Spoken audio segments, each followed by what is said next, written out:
सेठ जी बोले कह दिया ना नहीं खाएंगे। सेठ जी बोले जब तक घर में रहेंगे कोई ना कोई आता रहेगा, खा लो खा लो। सेठ जी बोले अब हम घर में नहीं रहेंगे, आज हम जंगल जा रहे हैं। सेठ जी जंगल में गए और जंगल में जाकर के दोपहर के समय एक पेड़ के ऊपर चढ़ करके बैठ गए। दोपहर का समय उसी जंगल से एक व्यक्ति गुजरा, उसी पेड़ के नीचे बैठा। दोपहर का समय थका हुआ था, नींद आ गई। शाम को इसकी नींद खुली, चौंक करके उठा, अरे रात होने वाली है, जल्दी चलो। जल्दी में ये उठा, उठ करके चल दिया। इसके साथ में एक पोटली थी, ये उस पोटली को वहीं पर भूल करके चला गया। ऊपर बैठे सेठ जी सब देख रहे थे। सेठ जी ने सोचा किसी की पोटली हमें क्या। सेठ जी पेड़ के ऊपर बैठे 24 घंटे का इंतजार कर रहे हैं। हम 24 घंटे कुछ नहीं खाएंगे और जाकर के पंडित जी से कह देंगे झूठ बोलते हो, अगर हम कमाए ना तो हमें कोई खाने को नहीं देगा। सेठ जी पेड़ के ऊपर बैठे थे, रात हुई। उस जंगल में डाकू रहते थे और सारे डाकू रात में उसी पेड़ के नीचे मिलते थे। फिर योजना बनती थी आज कहां चोरी करने चलेंगे। सारे के सारे डाकू पेड़ के नीचे आए और पेड़ के नीचे आए तो वो पोटली पड़ी हुई मिली। डाकुओं ने खोल करके देखा, इस पोटली में बढ़िया सा भोजन बंधा हुआ था।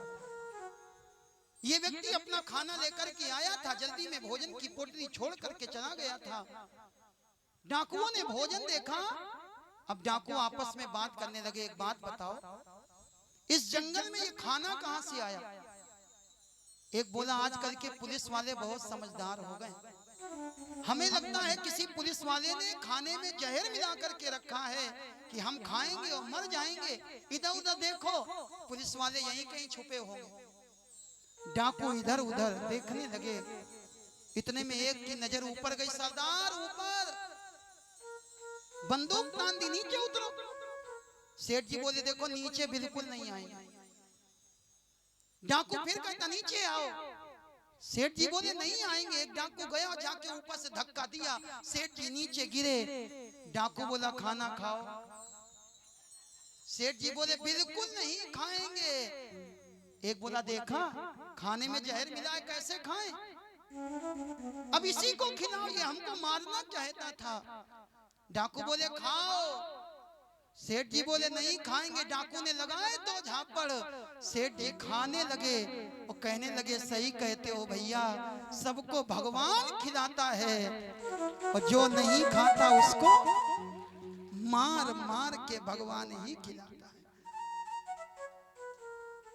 दत्तात्रेय जी अजगर को गुरु बनाते, बोले अजगर करे न चाकरी, पंछी करे न काम, दास मलूका कह गए सबके दाता राम। इन्होंने हवा को गुरु बनाया। हवा चलती है, सुगंध भी लेती, दुर्गंध भी लेती, लेकिन अपने पास नहीं रखती। ऐसे हम समाज में जाएं, अच्छाइयां भी मिलेंगी, बुराइयां भी मिलेंगी, लेकिन जो जहां मिले उसको वहीं छोड़ दो। इन्होंने कन्या को गुरु बनाया। एक बार दत्तात्रेय जी जा रहे थे, एक घर में एक कन्या अकेले थी। इसके घर में मेहमान आ गए। मेहमानों को खिलाने के लिए इसके घर में कुछ था नहीं। ये धान कूटने लगे। धान को कूटे, चूड़ियां बजी, इसने सारी चूड़ियां उतार दी, केवल दो दो चूड़ियां पहनी, लेकिन फिर भी चूड़ियों की आवाज आने लगी। इसने एक एक चूड़ी पहनी। दत्तात्रेय जी ने विचार किया जहां दो होंगे वहां खटपट होती ही रहेगी, इसलिए सन्यासी को एकांत में रहना चाहिए। दत्तात्रेय जी के 24 गुरुओं की कथा आई, यदुकुल के संहार की कथा आई और भगवान के स्वधाम गमन की कथा आई। मेरे भाई बचपन से ठाकुर जी ने अपनी सेवा में लगा लिया। बचपन में कुछ ऐसी ठाकुर जी की प्रेरणा हुई कि बचपन से ही ठाकुर की कथा कहने का नशा हो गया। जैसे लोगों को नशा होता है ना, शराबी को शराब का नशा, मसाला खाने वाले को पान मसाला खाने का नशा। और बचपन से ठाकुर जी ने हमको भी भगवान की कथा कहने का नशा करा दिया। जीवन का एक ही उद्देश्य है भगवान की कथा और केवल भगवान की कथा। भगवान की कथा कहते कहते लगभग 11-12 वर्ष हो गए, लेकिन आज तक राम कथा के द्वारा राम जी को साकेत धाम और कृष्ण कथा के द्वारा कन्हैया जी को गोलोक धाम जाने की कथा व्यास गद्दी पर बैठ करके मैंने कभी नहीं कही। क्यों? क्योंकि हमारी भावना है, हमारे यहाँ भगवान के आने की तिथि है, भगवान के जाने की कोई तिथि नहीं है। अगर हमारा भगवान ही चला जाएगा तो हम कथा किसकी कहेंगे? 7 दिन तक आप सभी लोगों ने किसी एक व्यक्ति का नाम लेना मेरे भाई उचित नहीं होगा। किसी ने तन से, किसी ने मन से, किसी ने धन से, आप सबने मिल करके इस कार्यक्रम को सफल बनाया। इसके लिए आप सब धन्यवाद के पात्र हैं। वक्ता की कोई महिमा नहीं होती, महिमा श्रोता की होती है। बिना श्रोता के वक्ता की कोई कीमत नहीं है। और आप सबने अपना अमूल्य समय देकर के भगवान की कथा सुनी। आपके हृदय में विराजमान मेरे सीताराम जी को, मेरे राधे श्याम जी को मेरा कोटि कोटि प्रणाम। इन 7 दिन की कथा में अगर आपको एक बात भी अच्छी लगी हो, ये मत सोचना कि वो बात हमने कही, आप ये सोचना वो बात मेरे गोविंद ने मेरे मुख के द्वारा कहला दी। और अगर 7 दिन में कोई बात आपको खराब लगी, अपना ही बालक समझ करके आप लोग हमारी भूल को क्षमा कर देना। कोई बहुत विद्वान नहीं हूं मैं, कोई बहुत पढ़ा लिखा नहीं, न भाषा भाव शैली थी, न चर्चा सार गर्भित थी। हृदय में प्रेम कुछ उमड़ा, वही सबको समर्पित थी। जैसी ठाकुर जी ने प्रेरणा करी वैसी कथा आपको सुना दी। आपने बल्ब देखा होगा, बल्ब जलता है और बल्ब प्रकाश करता है। लेकिन कोई कहे प्रकाश बल्ब से आ रहा, नहीं मेरे भाई, ये प्रकाश तो पावर हाउस से आ रहा। और जिस दिन पावर हाउस से कनेक्शन कट जाएगा उस दिन बल्ब जलना बंद हो जाएगा। ऐसे ही व्यास गद्दी पर बैठ करके मैंने जो भी कहा,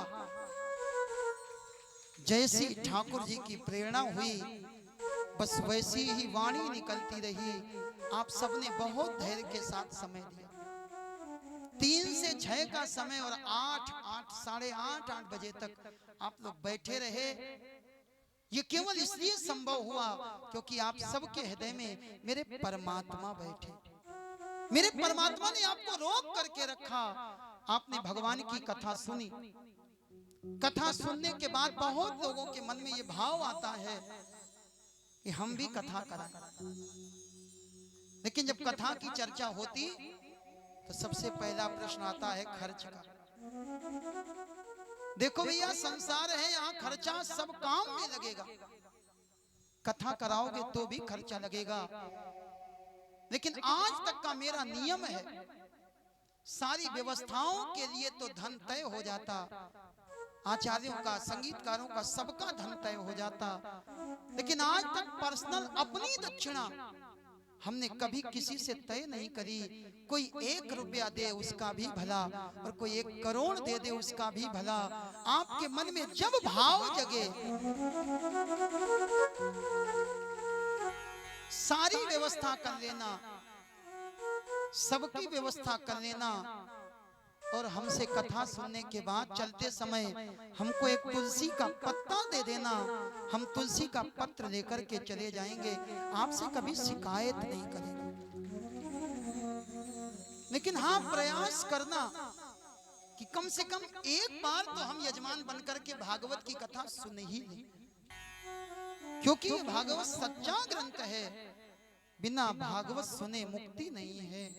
ये भागवत तो वो है जो पितरों की मुक्ति करा देती है। फिर इस भागवत को सुनने से हमारी मुक्ति निश्चित ही संभव हो जाती है। इसलिए प्रत्येक प्राणी को भागवत अवश्य सुननी चाहिए। जिनका भी भागवत कराने का मन करे, हमारे अमित भैया जी से संपर्क करें। अमित भैया आपको सारी व्यवस्था बता देंगे। जैसे होगा वो आपका सहयोग भी करेंगे। लेकिन हो सके तो सब लोग भगवान की जरूर से जरूर सुने। यहाँ